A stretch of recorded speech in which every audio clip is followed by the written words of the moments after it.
In recent days, renewed attention has been drawn to the canonization of Blessed Carlo Acutis, a young man known for his deep devotion to the Eucharist and his embrace of technology in the service of faith.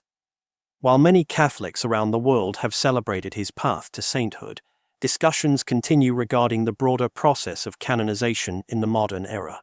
Since the major reforms of the 1980s, the standards and procedures for recognizing sainthood have undergone significant change. Some observers have noted that these reforms may have simplified the process compared to the more rigorous investigations of the past.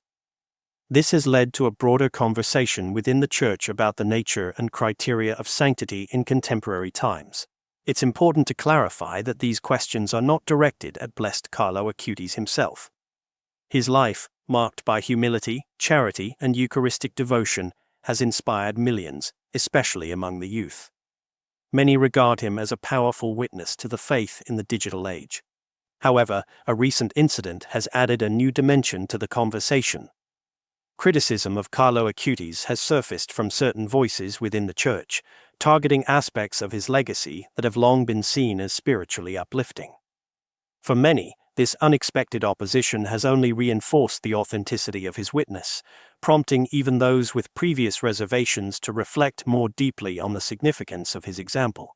As this discourse unfolds, it becomes increasingly evident that the legacy of Carlo Acutis continues to stir both admiration and reflection, challenging the Church to examine how sanctity is recognized in our modern world.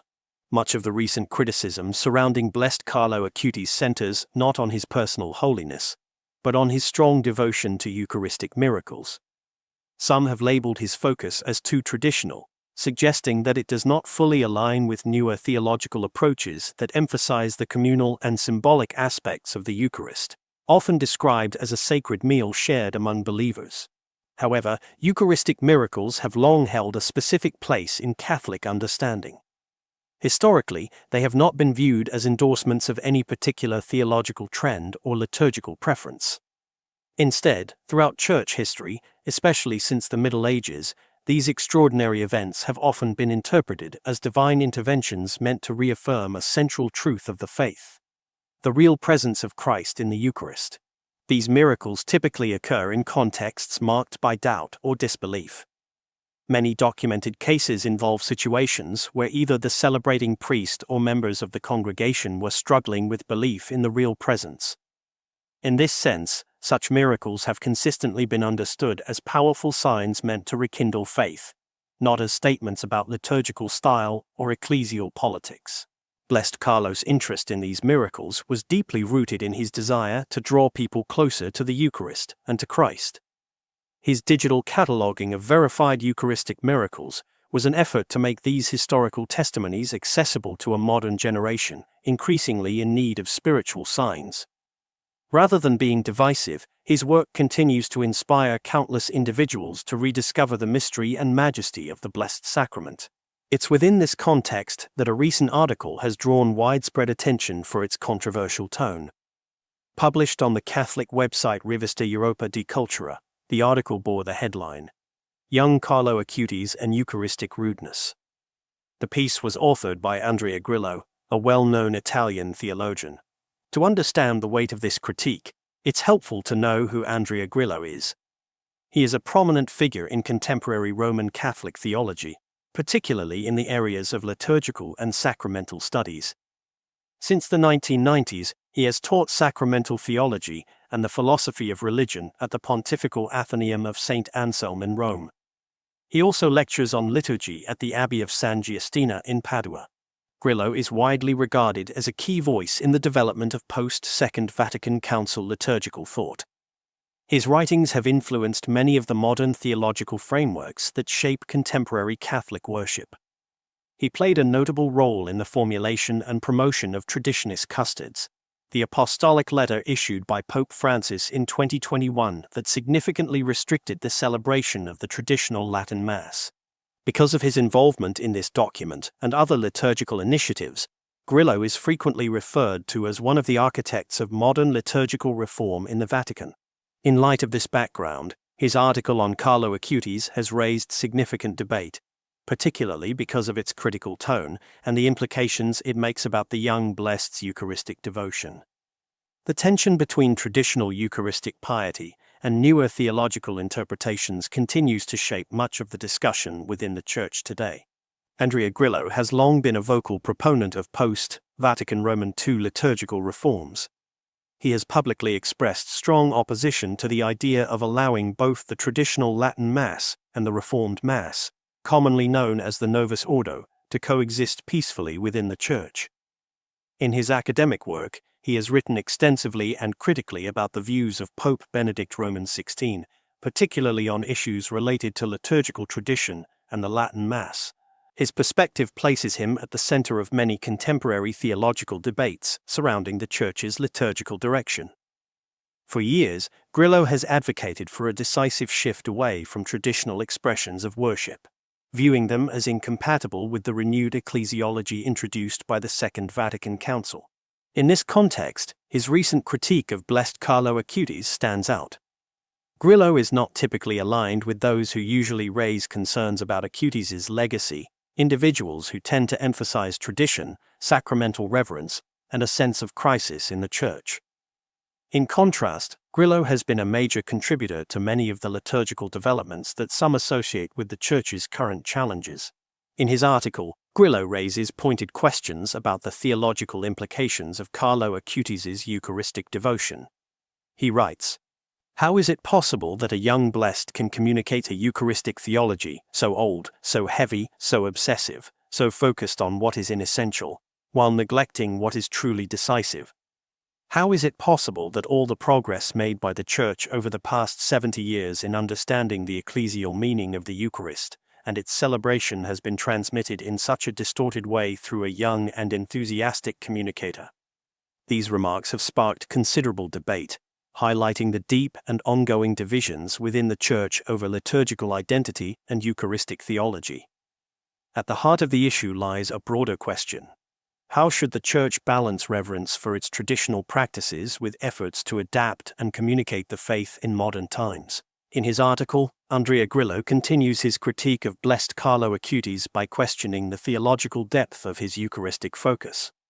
He expresses concern that the young blessed may have developed what he describes as a deficient, defective, and one-sided understanding of the Eucharist.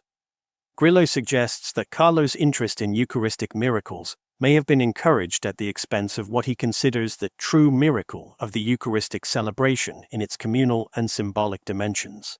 Seeking the origin of what he calls a distortion, Grillo describes visiting the official website of the Carlo Acutis Foundation, particularly the section dedicated to Eucharistic miracles.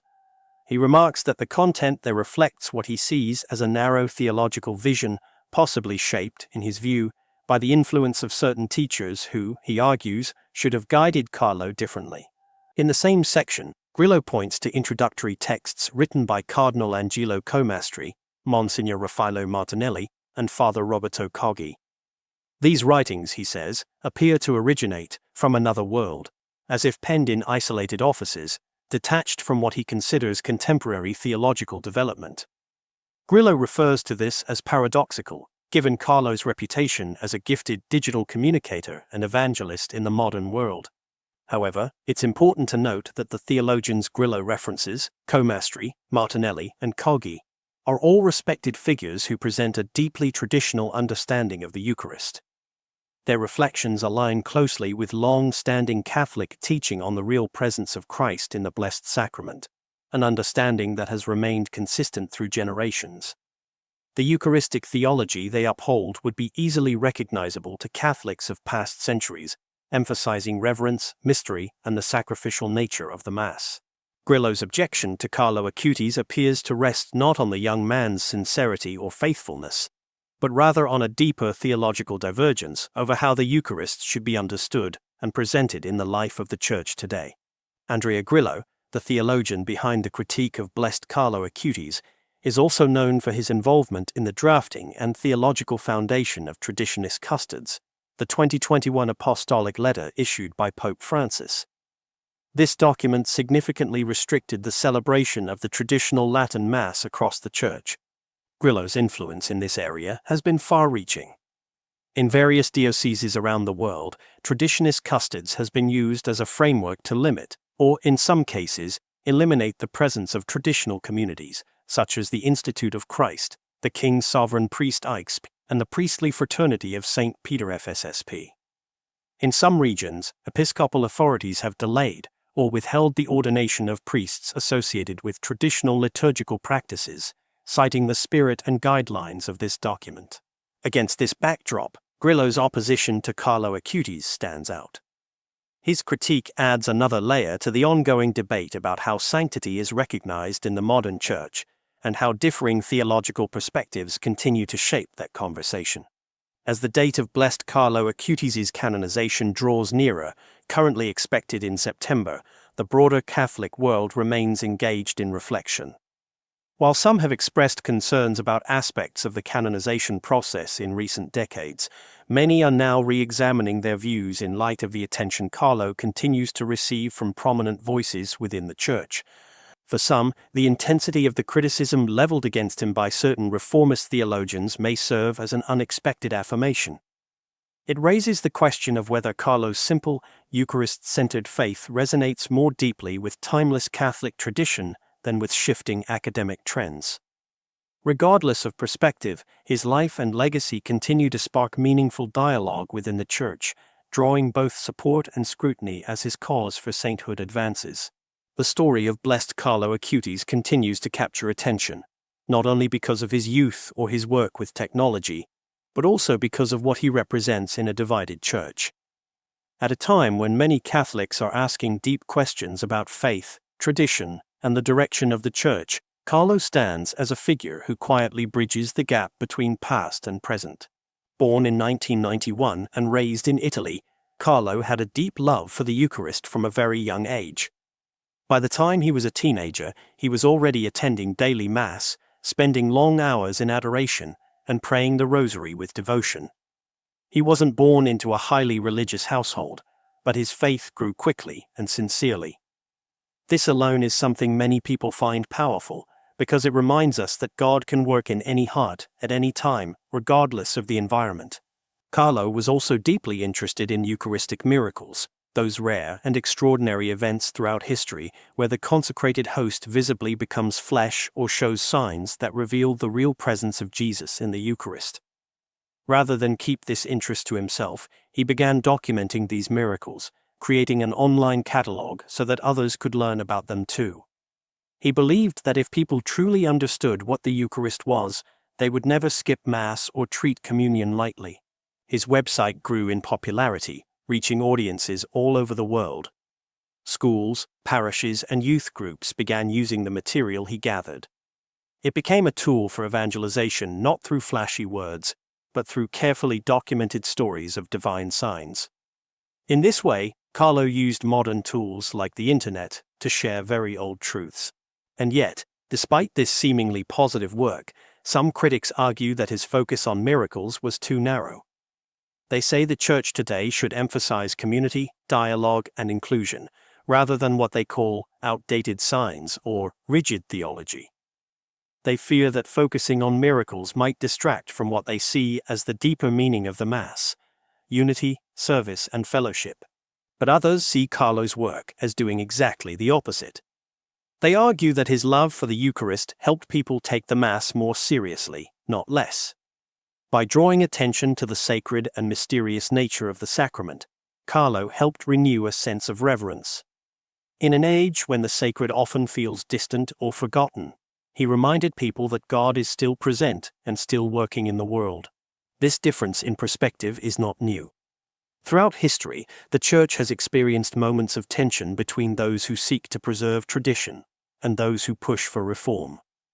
After the Second Vatican Council in the 1960s, many changes were introduced to Catholic worship, including the use of local languages at Mass and greater emphasis on lay participation. These changes were meant to help the faithful feel more connected and included. For many, they brought renewal. For others, they created confusion and a sense of loss. In this complex environment, Carlo Acutis is not just a young man with a strong faith, he has become a symbol. Some see him as a bridge between worlds. someone who uses technology and speaks to modern people, but who also holds firmly to ancient truths. His simple, prayerful life stands in contrast to much of the noise and distraction of today's culture. He didn't preach, argue, or seek attention. He simply lived what he believed. As the Church prepares for his canonization, more and more people are reflecting on what his life means. His story raises important questions. What does holiness look like today? Is it found in grand achievements or in quiet faithfulness? Can someone who spends time coding websites and playing video games also become a saint? Carlo's life seems to say yes.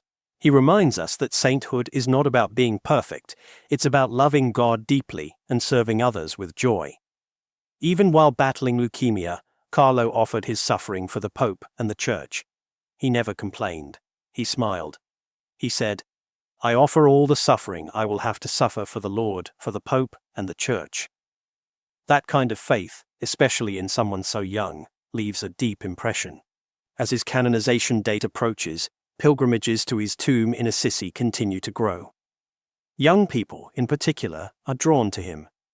They recognize in Carlo someone like themselves, someone who lived in their world, who faced the same distractions, and yet chose to follow a different path. He used the tools of his generation not for fame, but for faith. There is something deeply refreshing about that.